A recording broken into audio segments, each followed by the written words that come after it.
اب آپ کو یہ ہمیں بتانا پڑے گا کہ یہ جو ہے یہ کہاں لکھا ہوا ہے کہ نماز جنازہ کے بعد دعا کرنا ناجائز ہے؟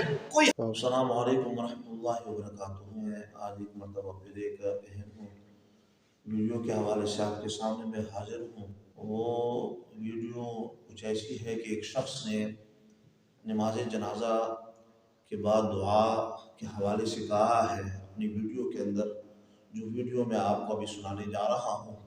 وہ ویڈیو آپ پہلے سنیں، وہ دلیل بھی سن لے گا اور باقی لوگ بھی دلیل سن لیں گے، تو سمجھ میں آ جائے گی آپ کو بات کہ کون حق پر ہے اور کون حق پر نہیں ہے۔ نماز جنازہ کے بعد حضور پاک علیہ السلام کو اور الفاظ یاد ہوں کسی کو نماز جنازہ کے بعد دعا والے تو بتائیں کہ نماز جنازہ کے بعد دعا نہیں ہے۔ تو مفتی صاحب، نماز عیدین کے بعد دعا کہاں سے ثابت ہے؟ حدیث پاک سے ثابت ہے۔ اللہ کے رسول نے پہلے نماز عیدین پڑھی ہے، پھر دعا کی ہے، پھر خطبہ دیا ہے۔ اٹھائیے عیدین کی کتاب اور آپ جرت کریں کتاب الجنائز میں ذرا مجھے دکھا دیں کہ حضور علیہ السلام نے سلام کے بعد جو ہے نا کیا کہتے ہو جنازے کے بعد دعا کی ہو۔ تو آپ نے عیدین کا صرف مسئلہ پڑھا ہے۔ عیدین میں آپ پورا مسنون طریقہ دیکھیں تو جو دعا ہے وہ اصل سلام کے بعد ہے، خطبہ کے بعد نہیں ہے، جو سنت طریقہ ہے۔ اچھا ایک بات اور کہوں، اس بھائی کو بھی سلام ہے، یہ اعتراض لایا ہے میری دلیل کے مقابلے میں، دلیل نہیں لایا۔ میں یہی تو کہتا ہوں اہل حق کی دلیل کے مقابلے میں دلیل نہیں لائی جا سکتی، اعتراض لایا جا سکتا ہے۔ یہ بھی لایا بے فلاں جگہ آپ نے ایسے کیوں کیا؟ بھائی میں نے تو مانگے تھے اللہ کے رسول کے الفاظ دکھائیں جو حضور نے مانگے ہیں، تو آپ یا تو کہہ دیں کہ ہمارے پاس الفاظ نہیں ہیں، اخلاقی جرت فرمائیں، الفاظ ہے نہیں، آپ نے اعتراض کر دیا۔ یہ تو وہی حال ہے، میں آپ کو کہوں بھائی کیا حال ہے، خیریت ہے؟ آپ نے سر پہ ٹوپی رکھی ہے، اس کا ثبوت کیا ہے؟ آپ مجھے کہیں مولانا جولائی چل رہا ہے یا اگست چل رہا ہے؟ تو جولائی اور اگست کا اس ٹوپی سے کیا تعلق ہے؟ میں جنازے کے لفظ مانگ رہا ہوں، اگر ہیں جنازے کے بعد کی دعا کے لفظ، آپ کہتے ہیں عید میں کیا ہوا تھا؟ تو سادے عید کا مسئلہ عید کے دن حل کر لیں گے، لیکن لفظ ہے تو ہاں کریں، نہیں ہے تو نہ کریں، یہ اوٹ پٹانگ درمیان۔ جیسے کہ آپ نے سنا کہ اس نے جو باتیں کہی ہیں، اب سب سے پہلے ہم قرآن پاک سے جو ہے وہ دلیل لاتے ہیں کہ قرآن میں جو ہے رب تعالیٰ نے فرمایا فَإِذَا فَرَغْتَ فَانْصَبْ وَإِلَىٰ رَبِّكَ فَارْغَب، جب تم اپنی نمازوں سے فارغ ہو تو دعا میں محنت کرو اور اپنے رب کی طرف دعا میں رغبت کرو۔ شارح بخاری امام قسطلانی نے اس مقام پر حضرت ابن عباس رضی اللہ تعالیٰ عنہما کا قول نقل کیا ہے۔ آپ فرماتے ہیں فَإِذَا فَرَغْتَ مِنَ الصَّلَاةِ الْمَكْتُوبَةِ فَانْصَبْ إِلَىٰ رَبِّكَ فِي الدُّعَاءِ فَارْغَب إِلَيْهِ فِي الْمَسْأَلَةِ۔ ارشاد الساری شرح صحیح بخاری جلد نمبر 7 کتاب التفسیر سورہ الم نشرح اور صفحہ نمبر جو ہے وہ 423، اور اس کی تفسیر میں صاحب جلالین نے بھی لکھا ہے، وہ بھی آپ تفسیر جلالین اسی صورت کے نیچے جو ہے آپ پڑھ سکتے ہیں کہ یہاں پر جو ہے مطلقاً نماز فرض نماز کے بعد دعا کا کہا گیا ہے۔ اب چونکہ نماز جنازہ بھی جو ہے وہ ایک فرض نماز ہے، آپ دعا تو نہیں کہہ سکتے۔ اگر دعا کہتے ہیں تو پھر آپ کتاب الدعوات کے اندر کوئی بھی حضور علیہ السلام یا کوئی بھی جو ہے بعد میں آنے والا اس کو کتاب الدعوات کے اندر اس کو ذکر کرتا، تو سب نے جو ہے اس کو نماز کے اندر ہی اس کو شمار کیا ہے، تو آپ اس سے تو آپ روگردانی نہیں کر سکتے، ٹھیک ہے۔ اب چونکہ یہ بھی نماز ہے تو نماز کے بعد دعا مانگنا یہ اس کا حکم دیا گیا ہے، اور اس کی تفسیر آپ نے حضرت ابن عباس رضی اللہ تعالیٰ عنہ کے حوالے سے سن لی ہے کہ کسی بھی نماز کے بعد مطلقاً، تو اس کے اندر نماز جنازہ بھی داخل ہے۔ تو قرآن پاک کے اندر چونکہ حکم ہے، اور دوسری دلیل اب حدیث مبارکہ کی طرف آتے ہیں، چونکہ وقت کم ہے میں اتنے دلائل آپ کو نہیں دے سکتا، دلائل تو بہت سارے ہیں، لیکن صرف آپ کی بات کو ختم کرنے کے لیے آپ نے کہا کہ اخلاقی جرت کریں، تو ہم اب اخلاقی جرت کر رہے ہیں۔ صرف ایک اور دلیل حدیث سے آپ کے سامنے میں بیان کرتا ہوں، آپ اپنے ذہن کے اندر رکھیں۔ حضور علیہ السلام کی یہ حدیث مبارکہ جو ہے اذا صلیتم علی المیت فاخلصوا له دعاء، جب تم نماز جنازہ پڑھ لو تو خاص میت کے لیے دعا مانگو۔ اب امام ابو داؤد سلیمان بن اشعث سجستانی متوفی 275 ہجری سنن ابو داؤد کے اندر کتاب الجنائز کے اندر وہاں پر جو ہے جلد نمبر 3 صفحہ نمبر 349 حدیث نمبر 3199 پر جو ہے انہوں نے یہ حدیث ذکر کی ہے۔ اسی طرح امام ابو عبداللہ محمد بن یزید ابن ماجہ نے بھی اس کو اپنے سنن ابن ماجہ کے اندر جلد نمبر 2 صفحہ نمبر 230 سے 231 حدیث نمبر 1497 پر اس حدیث کو ذکر کیا ہے۔ باقی اس کے علاوہ طبرانی نے بھی اپنی کتاب کے اندر ذکر کیا ہے، میں صرف کتابوں کے نام لیتا ہوں کیونکہ وقت اتنا نہیں ہے، اور اسی طرح بہقی شریف کے اندر بھی یہ موجود ہے، سنن الکبریٰ کے اندر۔ اسی طرح جو ہے اس حدیث کو معرفت السنن والآثار کے اندر بھی اس حدیث کو ذکر کیا گیا ہے، آپ اس کو اٹھا کے آپ دیکھ سکتے ہیں۔ باقی بھی بہت سارے کتب کے اندر اس حدیث کو ذکر کیا گیا ہے۔ اب سامعین محترم، اللہ تبارک و تعالیٰ کے پیارے محبوب علیہ السلام نے یہ ارشاد فرمایا، اذا صلیتم علی المیت فاخلصوا له دعا، کہ جب تم نماز جنازہ پڑھ لو تو خالص میت کے لیے دعا کرو، اور وما آتاکم الرسول فخذوہ وما نہاکم عنہ فانتہوا، اللہ تبارک و تعالیٰ فرماتے جو میرے محبوب علیہ السلام تمہیں عطا کرے تم اسے لے لو، اور جس سے منع کرے اس سے باز آ جاؤ۔ اگر تم ایسا نہیں کرو گے تو واتقوا اللہ ان اللہ شدید العقاب، میں تمہیں سخت عذاب دوں گا۔ تو سامعین محترم، چونکہ یہاں پر یہ جو اذا صلیتم علی المیت یہ ہے شرط، فاخلصوا له دعا یہ ہے بطور جزا لایا گیا ہے اس کو، اور شرط اور جزا میں تغایرت کا ہونا، مغایرت کا ہونا ضروری ہے کہ ایک کا اور معنی اور دوسرے کا اور معنی، اور یہ جو ہے آپ نحو کے قاعدے کے اندر بھی آپ کو نحو اگر آپ نے پڑھی ہو تو آپ کو سمجھ میں آ جائے گا۔ اور باقی جو یہ فا ہے تاکید مع الوصل کے لیے بھی آتی ہے کہ فوراً اس کے بعد یہ کام کرنا ہے، یہ نہیں کہ جنازہ پڑھ کے اس کے بعد جو ہے تھوڑی، بلکہ فوراً اس کے بعد آپ نے یہ کام کرنا ہے۔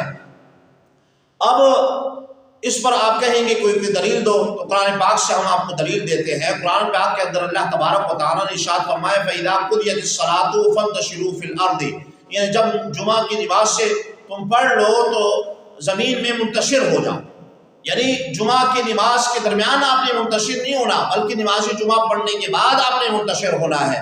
اب دوسری دلیل لو، دوسری دلیل یہ ہے فَإِذَا طَعِمْتُمْ فَانتَشِرُوا، جب تم کھانا کھا چکو تو چلے جاؤ۔ محبوب علیہ السلام نے ایک مرتبہ کھانے پر بلایا تو کچھ صحابہ کرام بیٹھ گئے تھے، تو پھر آپ کو ناگواری محسوس ہوئی، اور رب تعالیٰ نے فرمایا کہ جب تم کھانا کھا چکو تو وہاں سے چلے جاؤ۔ اب کھانا کھانے کے دوران چلنے کا حکم نہیں ہے، بلکہ کھانا کھانے کے بعد کا حکم ہے۔ تو یہاں پر اس حدیث سے بھی یہی مطلب مراد دیا جائے گا کہ جب نماز جنازہ پڑھ لو تو فوراً ہی اس کے بعد دعا آپ ان کے لیے کرو، خاص میت کے لیے۔ تو یہ دلیل ہم نے تو دلیل پیش کر دی، آپ اب جو ہے اہل حق سے آپ نکل گئے اپنی ہی قول کے مطابق، اور شرع عقائد اگر آپ نے پڑھی ہو، شرع عقائد النفسی جو ہے اگر آپ نے پڑھی ہو، اگر آپ نے کبھی درس نظامی سے آپ گزرے ہو تو آپ کو کبھی بھی آپ نے ایسا سوال نہیں کرنا تھا، اور نہ آپ ایسے کوئی جو ہے اعتراض کرتے، ٹھیک ہے جی۔ ہم نے تو اخلاقی جرت کر لی ہے۔ حضرت عبداللہ بن ابی اوفا رضی اللہ تعالی عنہ سے بھی یہ روایت ہے کہ وہ اصحاب شجرہ میں سے ہے، ان کی بیٹی فوت ہو گئی تھی، کبر علیہا اربعۃ ثم قام بعد ذلك قدر ما بين تكبيرين يدعو وقال ان رسول الله صلى الله عليه وسلم كان يسرع على الجنائز هكذا۔ آپ فرماتے ہیں آپ کی بیٹی فوت ہو گئی تو آپ نے ان کا نماز جنازہ پڑھا، 4 تکبیریں کہی، اور تکبیریں کہنے کے بعد 2 تکبیروں کے جتنا آپ ادھر کھڑے رہے دعا مانگتے رہے، اور آپ نے فرمایا اسی طرح میں نے نبی پاک علیہ السلام کو کرتے ہوئے دیکھا۔ اب صحابی رسول نے بھی ایسے کر کے دیا، حضور علیہ السلام نے بھی کیا، جنگ موتا کو بھی اٹھا کے دے لے، زید بن حارثہ کی نماز پڑھائی، اس کے بعد فوراً دعا کی اور کہا کہ دعا کرو اس کے لیے۔ جعفر بن ابی طالب رضی اللہ تعالیٰ عنہ جب وہ شہید ہو گئے تو آپ نے فرمایا وہ شہید ہو گئے، آپ نے ان کی نماز جنازہ بھی پڑھی اور دعا بھی اس کے لیے کی، اور صحابہ کرام کو بھی فرمایا۔ تو یہ بدائع الصنائع کے اندر جو ہے یہ حدیث موجود ہے، المبسوط للسرخسی جلد نمبر 2 صفحہ نمبر 61 پر ہے۔ بدائع الصنائع کے اندر جلد نمبر 2 صفحہ نمبر 338 پہ عبداللہ رضی اللہ تعالیٰ عنہ نے جو اپنی بیٹی کا جنازہ پڑھا، اور حضرت عبداللہ بن سلام رضی اللہ تعالیٰ عنہ آپ کا بھی جو ہے یہی معمول رہا۔ آپ ایک مرتبہ جو ہے جنازے سے جو ہے آپ رہ گئے حضرت عمر رضی اللہ تعالیٰ عنہ کی جنازے سے، تو آپ نے فرمایا، حدیث کے اندر یہ الفاظ ہے فاتت الصلاۃ علی جنازۃ عمر فلما حضر قال ان سبقتمونی بالصلاۃ علیہ فلا تسبقونی بالدعاء له، مسعود السرخسی کی کتاب جو ہے جلد نمبر 2 صفحہ نمبر 161 پہ جا کے آپ خود جو ہے اس کو مطالعہ کریں. اگر آپ کو مطالعہ کرنے کی توفیق مل جائے، اللہ تعالیٰ کرے کہ آپ کو توفیق ملے، تو وہاں پر بھی یہ فرمایا، آپ نے کہا عبداللہ بن سلام نے کہ تم نے جنازہ تو پڑھ لیا ہے، اب دعا میں مجھ سے سبقت نہ کرو، یعنی دعا میں تمہارے ساتھ جو ہے کروں گا. تو اس لیے یہاں پر بھی عبداللہ بن سلام کا عمل جو ہے کیا ہمیں بتا رہا ہے کہ دعا جنازہ کے بعد دعا کرنا جائز ہے، مستحسن ہے. اور شرح عقائد نفسی والے کہتے ہیں کہ جو اس چیز کو صحیح نہیں سمجھتے وہ معتزلہ ہے.